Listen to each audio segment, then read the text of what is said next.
সাইয়েদনা ওমর ফারুক বিশ্বনবী সহ কিছু সাহাবারা একসাথে বসেছিলেন। হঠাৎ খেয়াল করে খরগোশের মতো কান দুইটা খাড়া করে শোনেন, তাহলে বুঝতে পারবেন।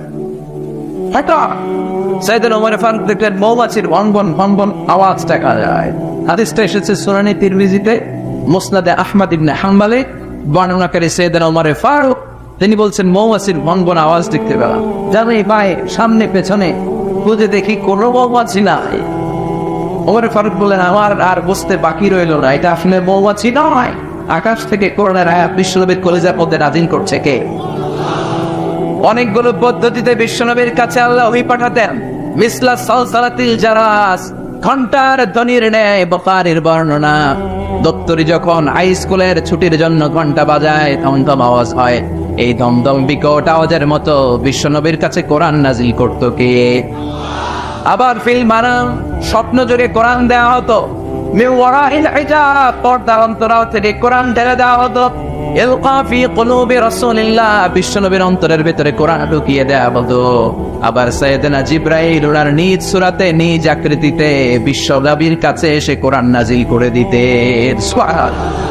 দুইবার বিশ্বনবী ওনার পুরো লাইফে সাইয়েদনা জিবরাইলকে ওনার আসল সূরাতে দেখেছিলেন। এক হচ্ছে রাগো আর দুই হচ্ছে সিদরাতুল মুনতাহা। আবার সাইয়েদনা জিবরাইল মাঝে মাঝে মানুষের সূরাতে বিশ্বনবীর কাছে কোরআন নিয়ে আসতো। বিশ্বনবী বলতেন ঘন্টা ধ্বনির মতো যখন কোরআন আসতো, এই কোরআনটা রিসিভ করা আমার জন্য বড্ড কষ্ট হয়ে যেত।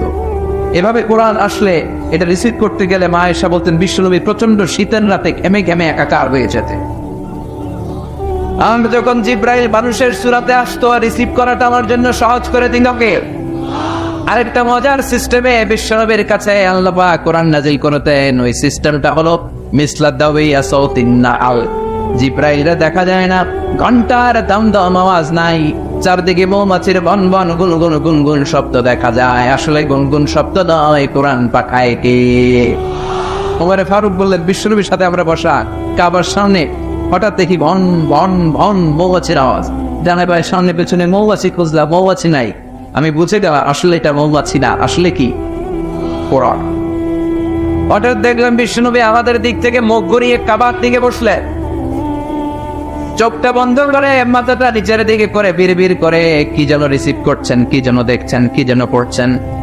হঠাৎ কোরআন রিসিভ হওয়া যখন শেষ হয়ে গেল, বিশ্বনবী আমাদের দিকে চেহারা ঘুরিয়ে আমাদেরকে বললেন, ও সাহাবারা, মুচকি হাসলেন আর বললেন এইমাত্র রব্বুল আলামিন চমৎকার একটা সূরা আমার উপরে নাযিল করেছে কে? এই সূরার 10টা আয়াত রব্বুল আলামিন এইমাত্র আমার উপরে নাযিল করলেন। এই 10টা আয়াতের মধ্যে রব্বুল আলামিন মুমিনদের জন্য 7টা গুণের কথা বলেছে। এই 7টা গুণাবলী যদি কোনো মুমিন তার নিজের ব্যক্তিগত জীবনে ধারণ করতে পারে, পিতা মারা গেলে ছেলেরা যেমনি পিতার সম্পদের ওয়ারিস হয়ে যায়, ওই মুমিন বান্দাগুলো জান্নাতুল ফেরদাউসের ওয়ারিস হয়ে যাবে। চিৎকার করে বলতে হবে সুবহানাল্লাহ। আল্লাহ ইরশাদ করছেন, قد أفلح المؤمنون الذين هم في صلاتهم خاشعون. Successful indeed are the believers who offer their 5 times salah with full of solemnity and submission. আওয়াজ করে উত্তর দেন, সফল হলো কারা? আরো জোরে বলতে হবে, সফল হয়েছে কারা? ঈমান এনেছে যারা। قد أفلح المؤمنون, মুমিনরা সফল কাম। তবে যেন মুমিন নয়, ওই মুমিনের মধ্যে 7টা কোয়ালিটি থাকা চাই। চিৎকার করে বলেন ভাইরা, কয়টা? এই 7টা গুণাবলীর কথা কি শুনতে মনে চায় না কষ্ট হচ্ছে? শুনবেন শুনবেন, সংক্ষিপ্ত পরিসরে অ্যাড্রেস করলে শুনতে রাজি আছেন তো? 1 নাম্বার, আল্লাযীনা হুম ফি সালাতিহিম খাশিউন। শুরু হয়ে গেছে 1 নাম্বার। মনে রাখতে হবে, I consider this program as a class. আমি মনে করি আমি যখন বক্তৃতা করি আমি ক্লাস নেই। ফলে যারা কথা শুনে তারা আমার শ্রোতা, তারা আমার ছাত্র। কোরআনের ছাত্র হয়ে বাঁচলেও লাভ, মরলেও লাভ। আলহামদুলিল্লাহ করবেন না? 1 নাম্বার ভুল হচ্ছে আল্লাযীনা হুম ফি সালাতিহিম খাশিউন। এমন মুমিনদের বৈশিষ্ট্যগুলির মধ্যে থেকে প্রথম ভুল হচ্ছে তারা তাদের সালাতে খাশিউন, ভীত। অন্তরটা থাকে ভীত। মুমিনের অন্তরের মধ্যে ভয় থাকে। একজনের চিৎকার করে বলতে হবে, তিনি কে?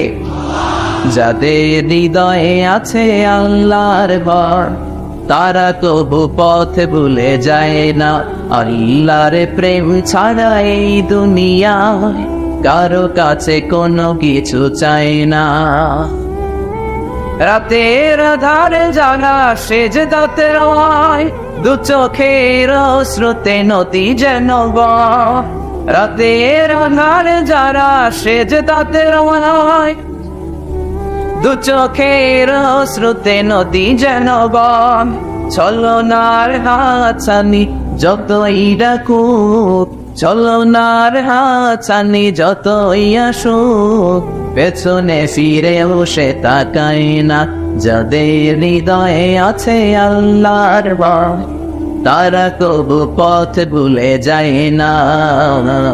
আল্লাহর প্রেম ছাড়া এই দুনিয়ায় কারো কাছে কোনো কিছু চাই না, কারো কাছে কোনো কিছু চাই না। চিল্লায় পড়ে না আল্লাহু আকবার। মুমিন যখন সালাতে দাঁড়ায় তার অন্তরে ভয় থাকে কার? চিল্লায় বলেন কার? এজন্য ধীরস্থির ভাবে নামাজ পড়তে হবে। রাজি আছেন তো? নামাজের মধ্যে কোনো তাড়াহুড়ো। এজন্য আল্লাহ বললেন قد أفلح المؤمنون الذين هم في صلاتهم خاشعون। মুমিনরা সফল কাম, দুনিয়াতেও সফল কাম, আখিরাতেও সফল কাম। ওই মুমিনদের প্রথম গুণ হলো তারা যখন নামাজে দাঁড়ায় তাদের অন্তরের মধ্যে ভয় থাকে কার? নামাজ যখন মুমিন পড়ে শুধু নিজেই মুসল্লি হয় না, মনটারও মুসল্লি বানায়। আল্লাহু আকবার। আমরা শুধু নিজেরা নামাজি হই, মনটারে নামাজি বানাই। মনটাকেও নামাজি বানাতে হবে, বুঝতে পেরেছেন? আমাদের হাত পা নামাজ পড়ে, আমাদের মাথা রুকু করে, সিজদা করে, আমাদের শরীর নামাজ করে, আমাদের মন নামাজ পড়ে না। আমরা নামাজেও থাকি, আবার বিপিএল এর চিন্তাও আছে না নাই? আমরা নামাজেও থাকি, আবার দোকানপাটের চিন্তাও আছে না নাই? আমরা নামাজেও থাকি, আবার ব্যবসা বাণিজ্যের বিষয়ও আছে না নাই? তো শুধু নিজেরা নামাজি হলে চলবে? শুনতে চান? শুধু নিজেরা, শুধু দেহটা মুসল্লি বানালে চলবে? মনটারও মুসল্লি বানান। নামাজে যখন দাঁড়িয়েছেন মনটা নিয়ে দাঁড়ান। এই মনকে আরবিতে বলে কলব, মানে যেটা বেশি পরিবর্তন হয়, নাড়াচাড়া করে, পৃথিবীতে সবচাইতে বেশি মুভ করে যে জিনিসটা, এটা হচ্ছে কলব, মানে মন। ঠিক না? এটা এখন আছে এই জায়গায়, এরপরে চলে গিয়েছে ঢাকা, এরপরে সৌদি আরব, এরপরে আমেরিকা। পাসপোর্ট ভিসা কিছু লাগছে? কথা কন। এটা ছোট পাগল মন। মন কেন এত কথা বলে আছে না নাই? পাগল মন, মন রে মনে কেন এত কথা বলে আছে না নাই? কত কথা বলে, কত কিছু যেটার মধ্যে আসে, আর কোথায় কোথায় যে সে ছুটে বেড়ায় কেউ জানে না। এজন্য মনটাকে নামাজি বানাতে হবে। এটাই হচ্ছে আল্লাযীনা হুম ফি সালাতিহিম। সাহাবারা যখন নামাজ পড়তেন, সাহাবারা যখন সফরের মধ্যে মরুভূমির মাঝখানে দাঁড়িয়ে নামাজ পড়তেন, মরুভূমির আকাশের মধ্যে ভেসে বেড়ানো পাখিগুলো আকাশ ছেড়ে দিয়ে সাহাবাদের মাথায় এসে বসে যেত। কারণ পাখিগুলো মনে করতো এগুলো খেজুর গাছ। কি মনে করতো? নোয়াখালীর ভাইয়েরা, খেজুর গাছ আছে, খেজুরের রস পাওয়া যায়, পছন্দ করেন, খান তো আপনারা। খেজুর গাছ, খেজুর গাছ মনে করে সাহাবাদের মাথার মধ্যে বসে যেত। সাইয়েদনা আলী রাদিয়াল্লাহু তাআলা আনহুর পায়ের মধ্যে একবার যুদ্ধে তীর ঢুকেছে, জখম হয়েছে ব্যাপক, গোশত ভেদ করে, মাসল ভেদ করে হাড্ডি পর্যন্ত পৌঁছেছে। এই তীর তো আর বের করা যায় না, তা মারলে চিৎকার দিও। বিশ্বনবী বললেন, বেলাল আকিমিস সালাহ, নামাজের ইকামত দাও। আরেক সাহাবীরে বললেন, আমি যখন নামাজের মধ্যে ঢুকে যাব, তুমি নামাজে দাঁড়াবা না, পরে নামাজে শরীক হবা। নামাজের মাঝখান দিয়ে আমার মেয়ের জামাই আলী যে এইখানে দাঁড়িয়েছে, ওই জায়গায় চলে যাবা। আলীর ডান পায়ের মধ্যে দেখবে একটা তীর ঢুকেছে। সে যখন নামাজের মধ্যে থাকে, আলীর পা থেকে টেনে টেনে তীরটা বের করে দিবা। বিশ্বনবী নামাজ শুরু করলেন, প্রথম রাকাত শেষ, দ্বিতীয় রাকাতে দাঁড়ালেন। ওই সাহাবে বিশ্বনবীর কথা মতো কাতারের মাঝখান দিয়ে ঢুকে সাইয়েদনা আলী রাদিয়াল্লাহু তাআলা আনহুর পায়ের কাছে চলে গেলেন। দেখলেন মারাত্মক জখম হয়েছে, তীরটা ধরলেন, গাও যত জোর ছিল জোরসে টান মেরে তীর বের করলেন। ফিনকি দিয়ে রক্ত বের করলো। সাইয়েদনা আলী টের পায় না। সুবহানাল্লাহ পড়ে। সালাম ফিরে বিশ্বনবী নামাজ শেষ করলেন। সাইয়েদনা আলী দেখে পায়ে তীর নাই, চারদিকে শুধু রক্ত আর রক্তের সয়দান। ডেকে বললেন, ও নবী, আমার পায়ের তীর কোথায়? বিষ্ণু বললেন, আমার আদেশে আমার এক সাহাবা তোমার পা থেকে তীর বের করেছিলে আলী। আমি জানি তুমি যখন নামাজের মুসল্লায় দাঁড়িয়ে যাও, দিন দুনিয়ার কোনো হুঁশ তোমার থাকে না রে আলী। তুমি যখন নামাজে দাঁড়াও, তোমার মনটারে নিয়ে তুমি দাঁড়াও। তোমার মনটারে ছোটে না, পায়ে ছোটে না, বাড়িতে যায় না, কোথাও যায় না। তোমার মনটা সরাসরি আল্লাহর আরশে উঠে যায়। আল্লাহর আরশে তোমার মন চলে যায়। আল্লাহর দিকে তুমি মনোনিবেশ এমন ভাবে করেছো রে আলী, টান মেরে তোমার পা থেকে যুদ্ধে বিঁধে যাওয়া তীরটা খুলেছে, তুমি টের পাও নাই রে আলী। আল্লাযীনা হুম ফি সালাতিহিম খাশিউন, নামাজের মধ্যে এমন আল্লাহরে ভয় পায়, দিন দুনিয়ার কোনো হুঁশ তাদের থাকে না। তারা শুধু দেহটা নিয়েই নামাজে দাঁড়ায় না, মনটা নিয়েও নামাজে দাঁড়ায়। চিল্লায় এখন ঠিক কিনা? কিন্তু আমাদের তো মন নামাজে থাকে না, মন ধরে রাখা যায় না। পাগল মন, মন কেন এত কথা বলে, মন কেন এত দিকে ছোটে, ঠিক কিনা? এই মনটারে নামাজে ধরে রাখার দরকার আছে না? নোয়াখালীর ভাইয়েরা, নামাজে মনোযোগ থাকে না, এই সমস্যা আমাদের আছে না? নাই? আছে না? আছে না? এটা কমন সমস্যা, মন থাকে না। আমরা কি চাই না আমাদের সালাতটা আমাদের সাথে থাকুক, আমাদের মনটাকে নিয়ে আমরা নামাজ পড়ি? বিশ্বনবী কিছু টিপস শিখিয়েছেন, এই টিপস গুলো শুনতে চান? কিভাবে সালাতের ভিতরে মনোযোগ আয়ন আপনি করবেন, বৃদ্ধি করবেন কিভাবে? 5টা টিপস আপনাদেরকে শোনাবো। কয়টা মনে থাকবে?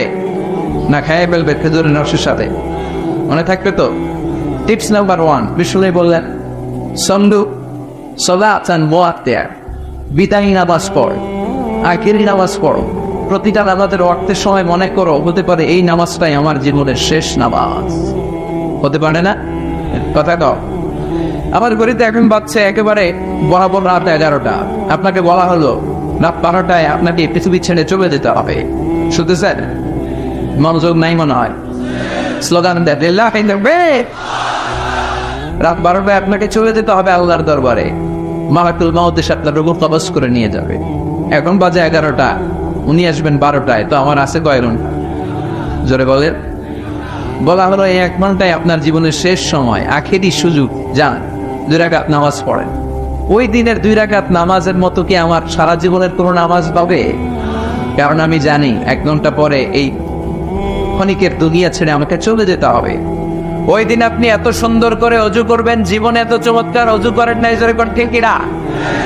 ওই দিন আপনি এত চমৎকার করে জামা পড়বেন, হাতে পায়ের মধ্যে আতর লাগাবেন, যায় নামাজে দাঁড়িয়ে আল্লাহু আকবার বলে নামাজ শুরু করবেন। কাঁদতে কাঁদতে আপনি জ্ঞান করবেন, রুকু করবেন। সিজদায় যখন যাবেন, সিজদায় যে কাঁদতে কাঁদতে কাঁদতে কাঁদতে ওই দিন আপনি যায় নামাজটারে চোখের পানি দিয়ে ভিজিয়ে দিবেন, ঠিক কিনা? কারণ আপনি সুনিশ্চিত 1 ঘন্টা পরে আপনাকে চলে যেতে হচ্ছে। 1 ঘন্টা পরে আপনাকে চলে যেতে হবে। ওই দিনের সেজদাটা আপনার জীবনের সবচাইতে শ্রেষ্ঠতম সেজদা হবে, ঠিক কিনা? কারণ আপনি জানেন আপনি চলে যাবেন, এটাই আপনার জীবনের শেষ নামাজ। তো প্রতিটা নামাজ যখন আমরা পড়ি, এর পরের নামাজ আমাদের জীবনে আছে কিনা কোনো গ্যারান্টি আছে নাকি? তাহলে প্রতিটা নামাজের সময় হতে পারে এটা আমাদের জীবনের শেষ নামাজ। এই চিন্তাটা করার দরকার আছে না? নাই? আরো আধা ঘন্টা যে আমরা বেঁচে থাকবো, কেউ গ্যারান্টি দিয়ে হাত তুলতে পারবেন? 10 মিনিট বাঁচবো, গ্যারান্টি আছে? শ্বাস যেটা ঢুকাইছি এই শ্বাসটা বের করতে পারবো, গ্যারান্টি আছে? তাহলে প্রতিটা পয়েন্টে নামাজে আল্লাহু আকবার বলে দাঁড়ালে এটা মনে করতে আমাদের সমস্যা কোথায়? যে হতে পারে এটা আমার শেষ নামাজ, হতে পারে এটা আমার জীবনের শেষ চান্স, শেষ সেজদা। এজন্য বিষ্ণু বলেছেন, সাল্লু সালাতান মুআত্তিয়া, perform the Salah as if this is your last and final prayer। এমন ভাবে নামাজ পড়ো মনে করো এটা হতে পারে তোমার জীবনের শেষ নামাজ। এই চিন্তাটা নিয়ে যদি কেউ নামাজ পড়তে দাঁড়ায়, তার নামাজের মধ্যে আল্লাহর ভয় আসবে না, নামাজে তার শরীরের সাথে মন থাকবে না। Tips number 1। টিপস নাম্বার 2, তাআতিনুল আরকান, নামাজের যে ফরজগুলো আছে এগুলো ধীরস্থির ভাবে আদায় করতে হবে, তাড়াহুড়ো করা যাবে না। অনেকে রুকু থেকে সোজা হয়ে দাঁড়ানো হানাফি মাযহাবে, হানাফি স্কুল অফ থটে ওয়াজিব। সোজা হয় না দাঁড়ালে আপনারা সবুজ সেজদা দিতে হবে। অনেকে রুকু থেকে কোন রকম মাথা তুইলাই সেজদায় দেওয়ার মারে আছেন নাই, 2 সেজদা মাঝখানে ধীরস্থির ভাবে কয়েক সেকেন্ড বসতে হবে। অনেকে প্রথম সেজদা থেকে মাথা উঠিয়ে মুরগির মতো আবার ঠোকর মারে, দ্বিতীয় সেজদা আছে না নেই? কথা বলে না, আপনাকে ধীরে স্থির ভাবে সালাত আদায় করতে হবে। There is no rushing in salat. There is no hastiness in salat. নামাজে কোনো তাড়াহুড়ো নাই, নামাজে কোনো হ্যাস্টিনেস রাশিং নাই। আপনি ধীরস্থির ভাবে পড়বেন। এমনকি সালাত শুরু হয়েছে, জামাত ধরার জন্য দৌড়ে যেতেও বিশ্বনবী নিষেধ করেছেন। কোন ঠিক কিনা? ইদা উকিমাতিস সালাত ফালা তা'তুহা তাসআউ ওয়া আতুহা তামশু আলাইকুম বিস-সাকিনা ফামা আদরাকতুম ফাসাল্লু ওয়া মা ফাতাকুম ফাতিমু। নামাজ শুরু হয়েছে, জামাতে যাচ্ছ, দৌড়ে যেও না, ধীরস্থির ভাবে যাও। দৌড়ে গেলে আপনার ব্রেথ ইন ব্রেথ আউট বেড়ে যাবে, শ্বাস প্রশ্বাস। তা আপনি নামাজে দাঁড়িয়ে হাফানি বেড়ান নিয়ে আল্লাহর সামনে দাঁড়াবেন না, ধীরস্থির ভাবে আল্লাহর প্রশংসা করবেন। অনেকে এটা করে।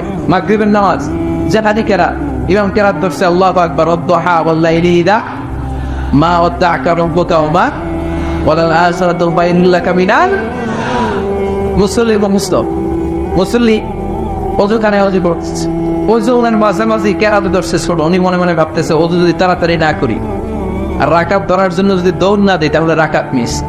যখন 15 বার ওযু করে দিছে দৌড়, মসজিদও ছিল টাইলসের মসজিদ, উল্টায় পড়ছে, মুসল্লি লুঙ্গি একদিকে, মুসল্লি আর একদিকে। আছে না নাই? এক মুয়াজ্জিন আমাদের এলাকায়, উনিও দৌড় বাইরা টাইলসের মসজিদে উল্টায় পড়ছে, ঠ্যাং বাইকা 6 মাস। আছে না নাই? এজন্য সুন্নাত যেখানেই ভায়োলেট হবে ওইখানে আমাদের জীবনে বিপদ আছে না নাই? ধীরস্থির ভাবে যাও। বিষ্ণু বলেছেন ফামা আদরাকতুম ফাসাল্লু, যতটুকু পাও ইমামের সাথে পড়ো, ওয়া মা ফাতাকুম ফাতিমু, যেটা ছুটে গিয়েছে একা একা পড়ো, তোমার সালাতকে কবুল করবে কি? বিশ্বনবী মসজিদে নববীতে বসে এক সাহাবী নামাজ পড়লেন। নামাজ পড়ে বিশ্বনবীর কাছে আসার পরে বিশ্বনবী বললেন সাল্লি ফাইন্নাকা লাম তুসাল্লি, নামাজ পড়ো, তোমার নামাজটা হয় নাই। সাহাবী আবার যে নামাজ পড়লেন, আবার আসলেন, বিশ্বনবী বললেন সাল্লি ফাইন্নাকা লাম তুসাল্লি, নামাজ পড়ো, নামাজ হয় নাই। আবার সাহাবী নামাজ পড়ে আসলে বিশ্বনবী বললেন সাল্লি ফাইন্নাকা লাম তুসাল্লি, repeat your salah because you didn't offer your salah in a correct way. তোমার নামাজ হয় নাই, সঠিক পন্থায় হয় নাই, আবার করো। 3 বার সাহাবী নামাজ পড়ে এসে আবার কেঁদে দিলেন, বললেন প্রাণের নবী, এর চেয়ে ভালো আর আমি পড়তে পারি না। বিশ্বনবী জড়িয়ে ধরলেন, বললেন সাহাবী আয় আমার কাছে, তোরে শিখিয়ে দেই। যখন দাঁড়াবি তাড়াহুড়ো করবি না, যখন রুকুতে যাবি পিঠটা সোজা করবি, ধীরস্থির ভাবে রুকুতে যাবি। হাত্তা তাতমাইন্না রাকিআন, আপনি সালাতের মধ্যে রিল্যাক্স করবেন। You have to maintain that relaxation in your salah. নামাজে রিল্যাক্স, তাড়াহুড়ো করা যাবে। রুকুতে রিল্যাক্স করেন, সিজদায় ঝুঁকে পড়ে আপনি রিল্যাক্স করেন। বিষ্ণু বললেন যখন সিজদায় যাবা ধীরস্থির সিজদা করো, সিজদা থেকে যখন বসবা ধীরস্থির ভাবে সিজদা করো, তাড়াহুড়ো করে নামাজ পড়া যাবে। তাহলে 1 নাম্বার মনে করবেন এটা জীবনের শেষ নামাজ। 2 নাম্বার ধীরস্থির ভাবে করতে হবে। 3 নাম্বার জামাতে পড়তে হবে। রাজি আছে? সালাতুল জামাআহ তাফদুলু সালাতুল ফারদি ব27 দারাজা। একা পড়লে যেই সওয়াব, জামাতে বললে কয়দিন বেশি? 27 গুণ। সপ্তাহ মুফাসসিরে গোরা সব মুখস্থ আলহামদুলিল্লাহ পড়ে। নোয়াখালীতে আলেম বেশি, নোয়াখালীতে আলেম বেশি, ইসলামের চর্চাও বেশি, ইসলামিক সাধারণ জ্ঞানও বেশি। চিল্লায় পড়ে আল্লাহ বাহ। তার মানে 3 নাম্বার টিপ, জামাতে পড়ব। জামাতে পড়লে মনে দিক সেদিক যায় না।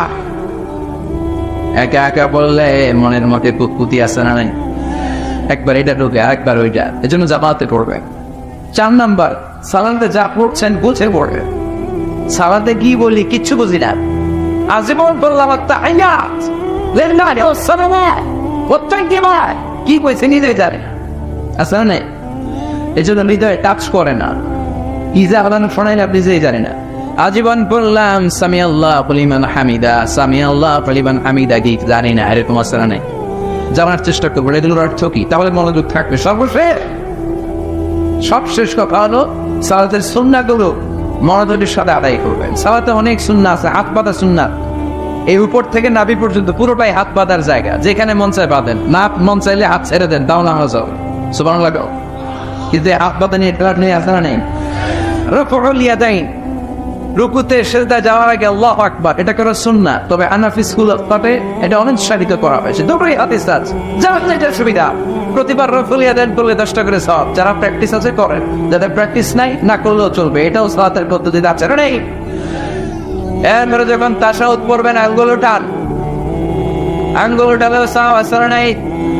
হয় উঠিয়ে রাখেন কিংবা এরকম নাড়ান। বিশ্বনবী বললেন আশাদ্দু আলা শাইতান মিনাল হাদিদ, শয়তানের মাথার মধ্যে লোহা দিয়ে পিটালে শয়তান যে ব্যথা পায়, তাশাহুদে বসে শাহাদাত আঙ্গুলিটা নাড়ালে এর চেয়েও বেশি ব্যথা পায়। এমন করে আমিন বলা সুন্নাত, জোরে বলেন কিংবা আস্তে বলেন, কিন্তু বলবেন, মিস করা যাবে না। এটা আপনার ইমাম আমিনু, ইমাম যখন আমিন বলে আমিন বলে, তোমরা আমিন বলে ফেরেশতারাও আমিন বলে। তোমাদের আমিন ফেরেশতাদের আমিন যখন মিলা যায় আল্লাহ তোমাদের পূর্বের সব গুনাহ মাফ করে দেয়। কিন্তু জোরে না আসতে এটা নিয়ে গিলাগিলি করা যাবে? আমিন নিয়ে গিলাগিলি আছে না নাই? আল্লাহ আমাদের কিনা দেয় দাম। তাহলে এই ফার্স্ট টিপস যদি মেনে চলে আপনার মনোযোগ বৃদ্ধি করে দিবে কে? এজন্য আল্লাহ বলে قد أفلح المؤمنون الذين هم في صلاتهم خاشعون والذين هم عن اللغو معرضون। মুমিন বান্দার এক নাম্বার গুণাবলী নামাজের মধ্যে মন থাকবে কার দিকে? মুমিন বান্দার দুই নাম্বার গুণাবলী ওয়াল্লাযীনা হুম আনিল লাগবি মুরিদুন, মুমিন বান্দার কখনো কোনো অনর্থক কাজ করে না। বলেন সুবহানাল্লাহ। অনর্থক কোনো কথা বলা যাবে? লাগবন মানে অর্থ, যেটা অর্থ হয় না, নিরর্থক, অনর্থ, বাজে কাজ, ন্যাপ্ত কাজ। মুমিন তো ওই কাজ করে, মুমিন তো ওই কথা বলে, মুমিন তো ওইখানে যায় যেখানে গেলেই সওয়াব।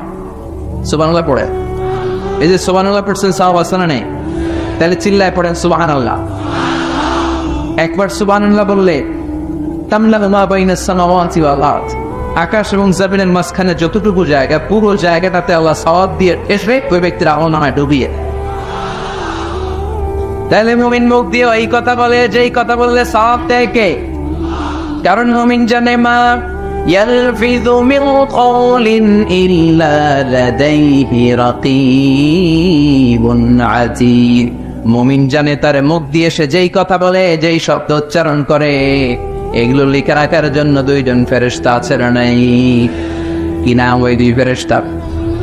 জোরে কর, আর জোরে। কিরামান কাতিবিনা ইয়ালামুনা মা তাফআলুন।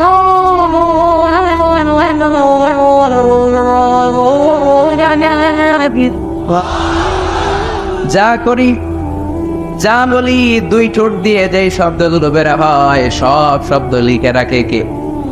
এই জন্য মুমিন যা বলে ভালোটা বলে, কল্যাণের কাজ করে, যেইটা বলবে কল্যাণের কথা বলবে, যেই দিকে যাবে কল্যাণের পথে ছুটবে। মুমিন কখনো কোনো অনর্থক কাজ করে নাকি? মুমিন কান দিয়ে যা শোনে এই শোনাটাতে সওয়াব আছে না? আপনি যদি হিন্দি গান শোনেন সওয়াব আছে। দুমা চলে দুম, তুঝে দেখা তুবে জানা সানান, সওয়াব আছে। কথা বলেন। যেন কানে শুনি সদা তোমার কালাম, এ খোদা চোখে যেন দেখি শুধু কোরআনের আয়াত। শোনো আমার মুনাজাত, পড়েন। শোনো শোনো ইয়া ইলাহি আমার মুনাজাত, শোনো আমার মুনাজাত। পড়েন আমিন। এজন্য কখনো মুমিন ঝগড়ায় যায় না, মারামারিতে যায় না, কিলাকিলিতে যায় না। মুমিন মুখ দিয়ে যেইটা বলে ভালোটা বলে, মুমিন কান দিয়ে যেটা শোনে ভালোটা শোনে। কেউ যদি পায়ে পাড়া দিয়ে ঝগড়া রাখতে চায়, মুমিন তাদেরকে সালাম দেয়। কি দেয়? কথা বলে।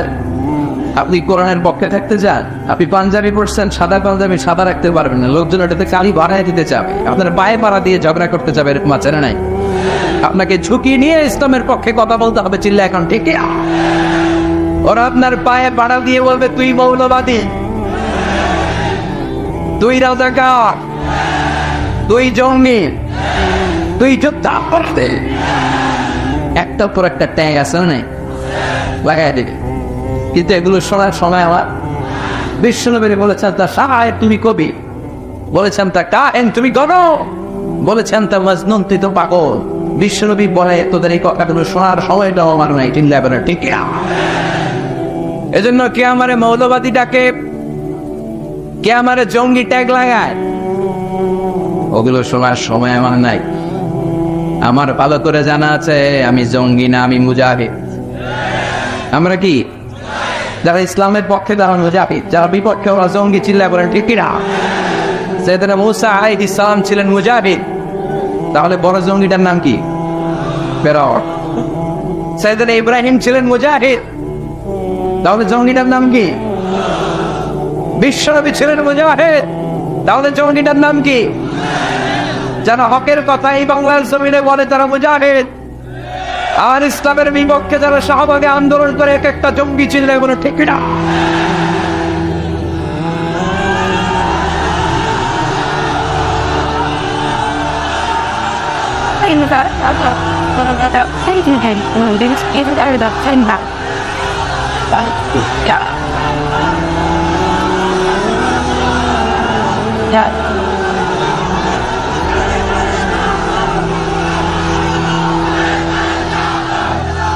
বসেন, আমাদেরকে অনেক গালি দিবে।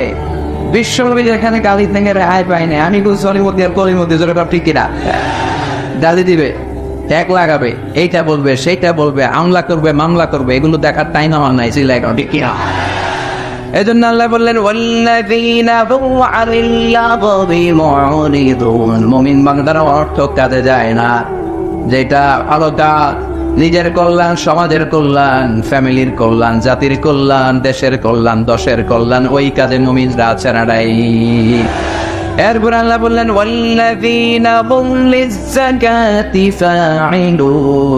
মুমিন বান্দারা যখন সম্পদশালী হয়ে যায়, ওই সম্পদ থেকে যাকাত দেয় কার খুশির জন্য? দে যাকাত, দে যাকাত, তোরা দে যাকাত, তোর দিল খুলবে পরে, আগে খুলো খাত, দে যাকাত, দে যাকাত, তোরা দে রে যাকাত, ঠিক কিনা? যাকাত ফরজ হয়েছে এখানে কার কার? হাত তোলেন তো দেখি। ডরাইছে? হাত তোলেন, দোয়া করবো আপনাদের জন্য, হাত তোলেন। মাশাআল্লাহ, যারা যাকাত দেয় আল্লাহ তুমি তাদের সম্পদে আরো বারাকা দাও, তাদেরকে আরো বড় বিজনেস ম্যাগনেট বানিয়ে দাও, এদের মাধ্যমে ইসলামকে তুমি আরো কবুল করে নাও, কাজগুলোকে আরো বুলন্দ করে দাও। আল্লাহ বললেন মুমিন মুমিন বলে তোকে ভেজা করলে তুই মুমিন হবি না, তোর নামাজে মন থাকতে হবে, আজে বাজে কাজে তুই যেতে পারবি না। আমি যখন তোকে সম্পদশালী বানিয়ে দেব, এই সম্পদ থেকে গরিবদেরকে তাদের হক তোদের বুঝিয়ে দিতে হবে, যেরকম, ঠিক কিনা? আল্লাহ বলেন তুই যাকাত দিবি না কেন? এই টাকার মালিক তো তুই না, এই টাকা তোরে দিছে কে? তুই তো তুমি না, আমি দিছে এই টাকা, আমি তোরে রিজিক হিসেবে যা দিয়েছি। অর্থটা দেখেন, আমি তোমাদেরকে রিজিক থেকে যা দিয়েছি ওইখান থেকে দাও। যাকাত দিলে তোমার সম্পদে বরকত দিবে কে? ইসলাম চায় রাস্তার একদিকে গাছতলা, আরেক দিকে পাঁচতলা, এই সিস্টেম পৃথিবীর জমিনে থাকতে পারবে না। চিল্লা এখন ঠিক কিনা? তোমার সম্পদে গরিব, দুস্থ, নির্যাতিত মানুষের অধিকার আছে না নাই? আমি যদি ধনী হই, যাকাত দেয় আমার জন্য কি? কথা কয় না। আর যারা আমার এলাকায় গরিব আছে, ওর জন্য কি যাকাতের টাকা নেওয়া খরচ? ও যদি আমি যাকাতের টাকা নিব না, না খাইয়ে ফেলতাম, রোজা রাখ, হইতে পারে না? ওর জন্য কিন্তু যাকাতের টাকা নেওয়া খরচ না, আমার পৌঁছে দেওয়া খরচ। তার মানে আমি যাকাতের টাকা দিয়ে ওর প্রতি কোনো করুণা করি নাই, কোনো দয়া দেখাই নাই, বরং ও আমার থেকে যাকাত নিয়ে আমার ফরজ কাজটা আমলের সুযোগ আমারে করে দিয়ে আমারে দয়া করছে। কথা বলেন? এজন্য ফরজ হওয়ার সাথে সাথে যাকাত আদায়ের দরকার আছে না নেই? والذين يكنزون الذهب والفضة ولا ينفقونها في سبيل الله فبشرهم بعذاب أليم। সম্পদ হয়েছে, ব্যাংক ব্যালেন্স আছে, এফডিএম আছে, সঞ্চয়পত্র আছে, প্রাইস বন্ড আছে, ফ্ল্যাট আছে, গাড়ি আছে, বাড়ি আছে, মাল্টিন্যাশনাল কোম্পানি আছে, এরপর যাকাত দেয় না, এগুলো জমিয়ে রাখে। বিশ্বনবীকে আল্লাহ বললেন ওদেরকে, ওই টাকাদেরকে তুমি কঠিন আযাবের সুসংবাদ দাও। বলেন তো আযাবের কি সুসংবাদ হয় না দুঃসংবাদ? এখানে আল্লাহ সুসংবাদ বললেন কেন? আল্লাহ বললেন এই জন্য শাস্তিটা সাধারণ শাস্তি না, এটা ভয়ানক শাস্তি, এটা ডেঞ্জারাস শাস্তি। পরীক্ষায় ছেলে একটা সাবজেক্টে ফেল করেছে, মা বলে বাবা ইংরেজি পরীক্ষায় ফেল করছস, তোর বাপে আসলে এমন মাইট দিব, মাইট দিলে মজাতে পারো। ওমিয়া মাইট দিলে কি মজা লাগে না ব্যথা লাগে? তো মার তো বলা দরকার ছিল ব্যথাটা পারে, কিন্তু কইছি কি মজাটার পাবে। তার মানে মাইটটা যে করা হবে, মাইটটা বড় ডেঞ্জারাস হবে, ডেঞ্জারাস। লোহার খুন্তি 1000 বছর জাহান্নামের আগুনে জ্বালিয়ে 3 জায়গায় ছেঁকা দেওয়া হবে, একটা কপালে, একটা 2 পাথরে, আর একটা পিঠের মধ্যে। আল্লাহ আযাব থেকে তুমি আমাদের বাঁচাও। আবার বিশ্বনবী বললেন সুজা আনহামা, দেখবো সব একটা ওয়াইথনের মতো ভয়ঙ্কর সাপ, যেই সাপের মাথায় কোনো চুল নেই, পৃথিবীর সাপের মতো নয়, এর চাইতো অনেক অনেক বেশি ভয়ঙ্কর হবে সে সাপ। পা থেকে পেঁচিয়ে কোমর, কোমর থেকে পেঁচিয়ে গলা, গলা থেকে পেঁচিয়ে চোখের সামনে এসে বলবে আনা পাওলো, আনা কামজু, আমি তোর ব্যাংক ব্যালেন্স, আমি তোর টাকা, আমি তোর এফডিআর, আমি তোর সঞ্চয়পত্র, আজকে আমারে খা, আজকে আমারে। আজকে কি সাপ মরে খাবে না ও সাপেরে খাবে? সাপের এক একটা ছোবলে তার পুরো দেহটা পয়জনাস হয়ে, ভেনাস হয়ে, বিষাক্ত হয়ে জামিনের ভেতরে 70 হাত কেটে যাবে। এজন্য আল্লাহ বললেন গোলাম, ওয়াল্লাযীনা হুম লিযাকাতি ফাঈলুন, মুমিন বলে যদি নিজেদেরকে দাবি করতে চাও, 3 নাম্বার গুণাবলী যাকাত দিয়ে দাও। যাকাত আল্লাহ ফরজ করেছেন সমাজ থেকে দারিদ্রতা বিমোচনের জন্য। 10 টাকার নোট 500 জনের লাইন ধরে 10 টাকা দিয়ে দেয়, এটা কি যাকাত দেওয়া হলো না ডাকাতি হলো? এটা যাকাত দেওয়ার সিস্টেম নয়। আপনি 10,000 লোককে দিতে হবে না, আপনি 10টা লোককে দেন, 5টা দেন বা 3 জনকে দেন, কিন্তু কর্মসংস্থানের ব্যবস্থা করে দেন। এমন কিছু করে দেন যেটা দিয়ে কিছু করে টোরে সে খেতে পারে, ফ্যামিলিটারে চালাতে পারে, আর কোথাও যেন যাকাতের জন্য হাত পাতা না হয়। চিল্লা একদম ঠিকই না? আপনি যদি দেখেন লোকটা গায়ে দতরে অনেক শক্তিশালী, একটা সিএনজি কিনে দেন না, ও সিএনজি চালায়া, অটো রিক্সা চালায়া ফ্যামিলিটারে চালাতে পারবে না? একটা গাভী কিনে দেন না, গাভীর দুধ বিক্রি করে ফ্যামিলিটা চালাতে পারবে না? একটা টঙের চায়ের দোকান করে দেন, চা দোকান আছে দিকে, বেশি পয়সা লাগে চায়ের দোকান বানায় দিতে, অল্প কিছু পয়সা লাগে, একটা ফ্লেক্সি রোডের দোকান দিয়ে বসায় দেন, ও আর কারো কাছে টাকা চাইবেন। এটা হচ্ছে যাকাত দেওয়ার সিস্টেম। এই সব পদ্ধতি ভুলে গিয়ে পত্রিকা অ্যানাউন্সমেন্ট দিয়ে দেয়, অমুক এলাকার শিল্পপতি অমুক দিন অমুক জায়গায় যাকাতের শাড়ি দিবে। তোর বউরে দে ওই শাড়ি, তোর শাশুড়িরে দে ওই শাড়ি, তোর মেয়েকে ওই শাড়ি পরিয়ে রাস্তায় বের কর। একবার মন করে ওই শাড়ির মধ্যে আর কোনো রং থাকে না, পাতলা একটা শাড়ি, একবার পরে দ্বিতীয়বার ওটার মধ্যে পানি লাগাইলে শাড়ি আপনার দিকে চাই বেসকি দিয়ে থাকে, আছে না নাই? এটা শাড়ি না মশারির কাপড় কেউ জানে না, আছে না নাই? যাকাতের শাড়ি, যাকাতের লুঙ্গি বলতে ইসলামে কোনো সিস্টেম নাই। ওমরে ফারুক বলতেন এমন ভাবে যাকাত দাও যাতে কখনো ওই লোকটার অন্য জায়গায় যাকাতের লাইনে দাঁড়ানো না হয়। আবার এই যাকাতের শাড়ি আনতে যে, যাকাতের লুঙ্গি আনতে যে ধাক্কা ধাক্কি আর মারামারিতে অনেক লোক পৃষ্ঠ হয়ে দুনিয়া থেকে বিদায় হয়েছে, কারণ ঠিক কিনা? শিল্পপতি তো ঠ্যাং ভেঙে আল্লাহ করে শায়েস্তা করবে, চিল্লায় বলে ঠিক কিনা? এই যতগুলো লোক মারা গিয়েছে, তোমার মেহমান ভাই এসেছিল তারা যাকাত নিতে, 9 জন বা 11 জন, একবার এট এ টাইমে 9 জন মহিলা মারা গিয়েছে শাড়ি আনতে যে। কিয়ামতের দিন ওই ডাকাতের হিসাব আছে না নাই? এই জন্য বিজনেস ম্যাগনেট যারা, তারা যাকাত এইভাবে দেয় না, তারা খুঁজে খুঁজে নিজে ফরজ আদায়ের জন্য দারিদ্রতা বিমোচন করতে যে যাকাত আদায় করে, চিল্লায় বলেন ঠিক কিনা? এরপরে বললেন ওয়াল্লাযীনা হুম লিফুরুজিহিম হাফিযুন। 4 নাম্বার গোল শেষ হয়ে আসতেছে, মনোযোগ আছে তো? আর কয়েক মিনিট লাগবে, থাকবে তো? ওটা বসা করবেন না তো?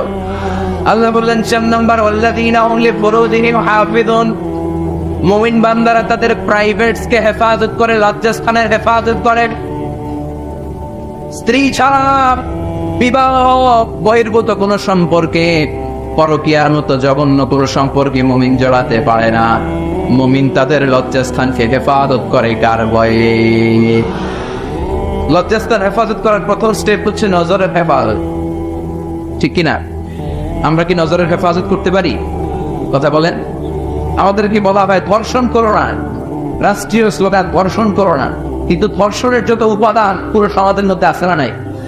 মেয়েদেরকে উলঙ্গ করে উপস্থাপন করা হয়, বিলবোর্ডে মেয়ে, সিনেমার শুটিং এর মধ্যে ধর্ষণের শুটিং এই বাংলার জমিনে আছে না নাই? পত্র পত্রিকায় রূপালী পর্দার নায়িকাদের হাফ নেকের ছবি। খবর দেখতে যেও খবর দেখার সুযোগ নাই, সেখানে নারীকে বিজ্ঞাপনের পণ্য ভোগের সামগ্রী করে উপস্থাপন করা। চারদিকে ধর্ষণের সব উপাদান সমাপ্ত। আর জাতীয়ভাবে ভাষণ দেয়, ধর্ষণ করিস না। এক একটা ছেলে এই দেশের ম্যাচিউর হয় 14 থেকে 16 বছর বয়সে, আর ওরে বলা হয় নিজের পায়ে দাঁড়া, নিজের পায়ে দাঁড়া, নিজের পায়ে দাঁড়া বলতে বলতে বিয়ে করে 32 বছর বয়স। তো ওদের ম্যাচিউর হয়েছে 16 বছর বয়সে, বিয়ে করলো 32 বছর, বাকি 16 বছর ওকে আন্দোলন চুষবে। কথা বলে পরে বলা হয় তুই 32 বছর বয়সে বিয়ে করবি, তুই নিজের পায়ে দাঁড়া। এতদিনও কার পায়ে দাঁড়াইছে? আপনার পায়ে। এই জন্য এই নগ্ন, এই অশ্লীল ছবি, বিজ্ঞাপনের পণ্য বানানো নারীদেরকে রাষ্ট্রীয়ভাবে এগুলোকে বন্ধ করতে হবে। চিল্লায় বলেন ঠিক কিনা? বিষ্ণু বলেছেন নাদার সাহামুন মাসমুমুন মিন সিহাম ইবলিস, নজর হলো শয়তানের বিষ মাখানো তীরবানের মধ্য থেকে ভয়ঙ্কর একটা তীর। এই বিষ মাখানো তীর দিয়ে শয়তান যুবক যুবতীদেরকে কাবু করে ফেলে। একটা ছেলে একটা মেয়ে শুরুতেই কি অপকর্ম করে? কথা কম না, আগে কি করে? চোখে চোখে কথা আছে না নেই? হ্যাঁ, জিএফ বিএফ কি বলে এটাবে? বয়ফ্রেন্ড আর গার্লফ্রেন্ড খাইছে বাংলাদেশটা। এখন সবার একটা করে জিএফ থাকে, গার্লফ্রেন্ড। বিবাহ বহির্ভূত কোন সম্পর্কের সাথে ইসলামের কোন সম্পর্ক? চোখকে হেফাজত করতে হবে, নজরকে হেফাজত করতে হবে। নজর সাহামুন মাসমুম মিন সিহাম ইবলিস, নজর হচ্ছে শয়তানের বিষ মাখানো তীরের ভয়ঙ্কর তীর। প্রথমে অপকর্ম হয় না, প্রথমে হয় নজরের অদল বদল, চোখে চোখে তাকানো, চোখে চোখে কথা, মিটি আছে এইটা। এরপরে কাছে যাওয়া, এরপরে অফ আওয়ারে এসএমএস, এরপরে স্পর্শ, এরপরে আসে 14ই ফেব্রুয়ারি।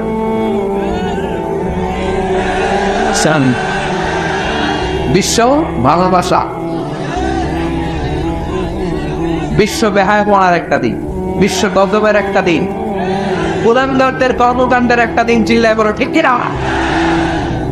এজন্য আল্লাহ বললেন আলহাকুমুত তাকাসুরু হাত্তা যুরতুমুল মাকাবির, তোমরা সম্পদের লোভে, দুনিয়ার লোভে পাগলের মতো হয়ে গিয়েছো। ফকিরদের যেই স্বভাব, সেরকম স্বভাব তোমাদের মধ্যে ঢুকেছে। ঠিক কিনা?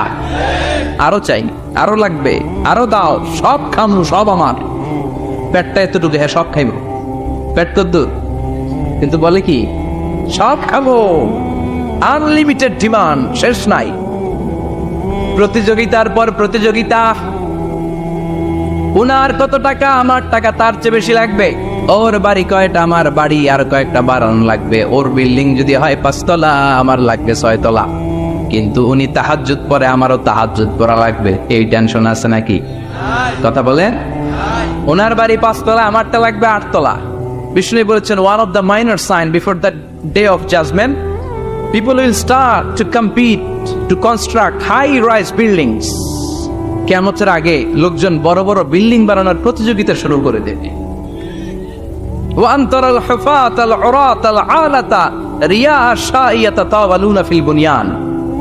বিষ্ণু বললেন তোমরা দেখবে এমন কিছু লোক সমাজের গরিব ছিল, পায়ে দেওয়ার মতো জুতা ছিল না, গায়ে দেওয়ার মতো জামা ছিল না, পেটে দেওয়ার মতো খাবার ছিল না, হু হু করে তারা বড় লোক হয়ে গিয়েছে।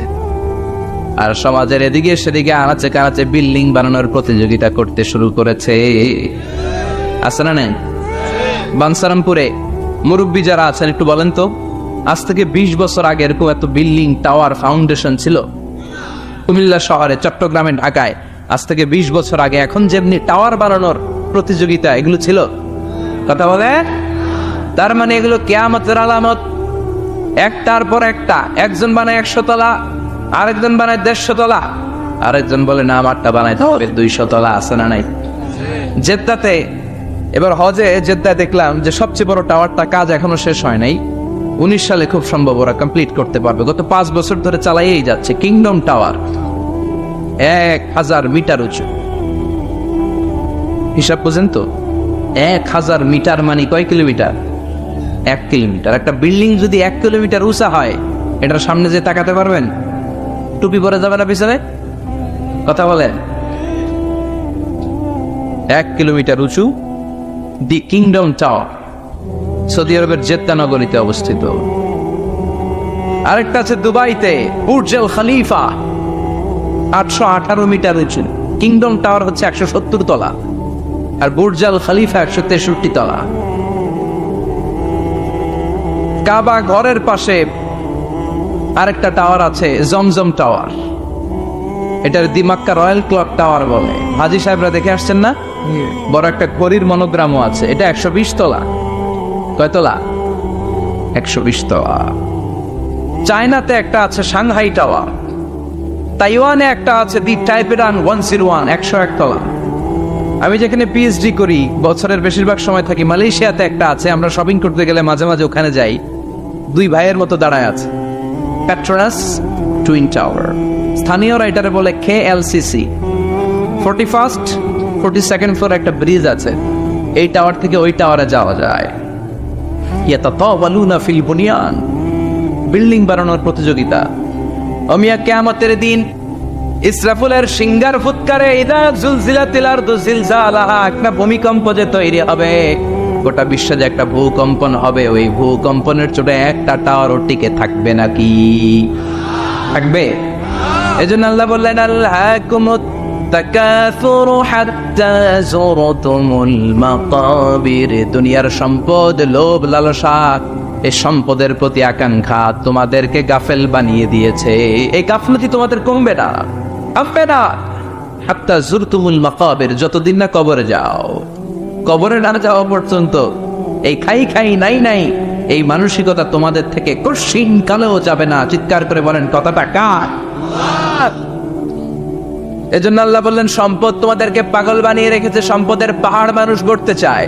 আরব বিশ্বের ধনকুবেরদের সম্পদের তালিকা দেখলে আপনি অবাক হবেন। প্রিন্স ওয়ালিদ বিন তালাল, বর্তমান যেটা আছে MBS বলে ওরে সংক্ষেপে, MBS, মোহাম্মদ বিন সালমান, সম্পদের কোনো অভাব নাই। ওয়ালিদ বিন তালাল আরেক ধনকুবের, আগের বাদশাহ আব্দুল্লাহর ভাগিনা। তার একটা প্লেন আছে, পার্সোনাল জেট প্লেন। এই প্লেনটার 70% মেড অফ গোল্ড, 70% স্বর্ণ দিয়ে বানানো। Can you imagine? কল্পনা করতে পারেন? গত 2 বছর আগে আমি ব্রুনাই গিয়েছিলাম একটা প্রোগ্রামে। ব্রুনাইতে আছে পৃথিবীর সবচাইতে বড় প্যালেস, রাজপ্রাসাদ, নাম ইস্তানা নুরুল ইমান। প্রায় 2000 কক্ষ আছে ওই রাজপ্রাসাদের ভেতর। এটার মালিক হচ্ছে ব্রুনাইয়ের বাদশাহ সুলতান হাসান আল বালখিয়া। গ্র্যান্ড হায়াত নামে একটা হোটেল আছে, ওইটার মালিক। ওনার সংগ্রহে 500টা রোলস রয়েস গাড়ি আছে। কয়টা? এক একটা গাড়ির দাম কমসে কম 10 কোটি টাকা। আচ্ছা, একজন মানুষের পুরো ফ্যামিলি নিয়ে চলতে ফিরতে মোজমাস্তি করতেও কয়টা গাড়ি লাগে? হ্যাঁ, একটা গাড়ি, 2টা গাড়ি, সর্বোচ্চ 3টা গাড়ি, ঠিক কিনা?